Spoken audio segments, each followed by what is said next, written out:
যাই তখন কিন্তু বাংলাদেশকে নিয়ে আমাদের চিন্তা করতে হবে, শুধুমাত্র আমাদের এলাকা না। অবশ্যই এলাকার উন্নয়ন, এলাকার জনগণের উন্নয়ন।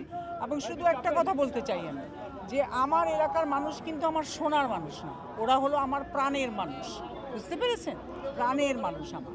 তো আমি আমার প্রাণের মানুষদের জন্য অবশ্যই যতটুকু সম্ভব, যতটুকু আমাদের প্রধানমন্ত্রী আমাকে দিক নির্দেশনা দিবেন এবং সেই সাপেক্ষে আমি উন্নয়ন করার চেষ্টা করব এলাকায় এবং দেশের জন্য, জনগণের জন্য। আমি সবসময় ছিলাম এবং এখনও আছি। এবং দীর্ঘ 18 বছর আমি কাজ করেছি বাংলাদেশকে নিয়ে, হিউম্যান রাইটস নিয়ে এবং নারীদের ক্ষমতায়ন নিয়ে।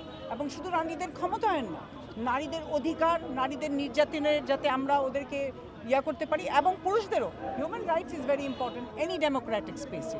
তো আপনাদের সবাইকে শুভেচ্ছা। হয়ে গেছে? একটু নামটা প্লিজ একটু। ও, আমার নাম জিবা আমিনা। আর সংসদ সদস্য মানে আমি হইলাম ঝালকাঠি 2 আসনের, বাট 312 আমার 312 সংসদীয় আসন 12।